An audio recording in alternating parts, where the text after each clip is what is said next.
Report Mohammad वक्कास Mughal. नेकियों का सिलसिला तेज़ी से आगे बढ़ता हुआ खुद भी नेकियां करें और दूसरों को भी नेकी करने की दावत दें, ये है अज़म हमारा।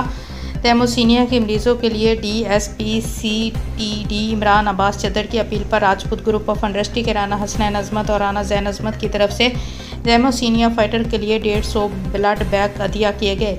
इस मौके पर राना अजमत राजपूत ग्रुप ऑफ इंडस्ट्री ने कहा कि इस काम में DSP-CTD इमरान अब्बास चद्दर के साथ साथ कदम बढ़ाकर ब्लड डोनेट करें, यही एक आखिरत का बेहतरीन जरिया है।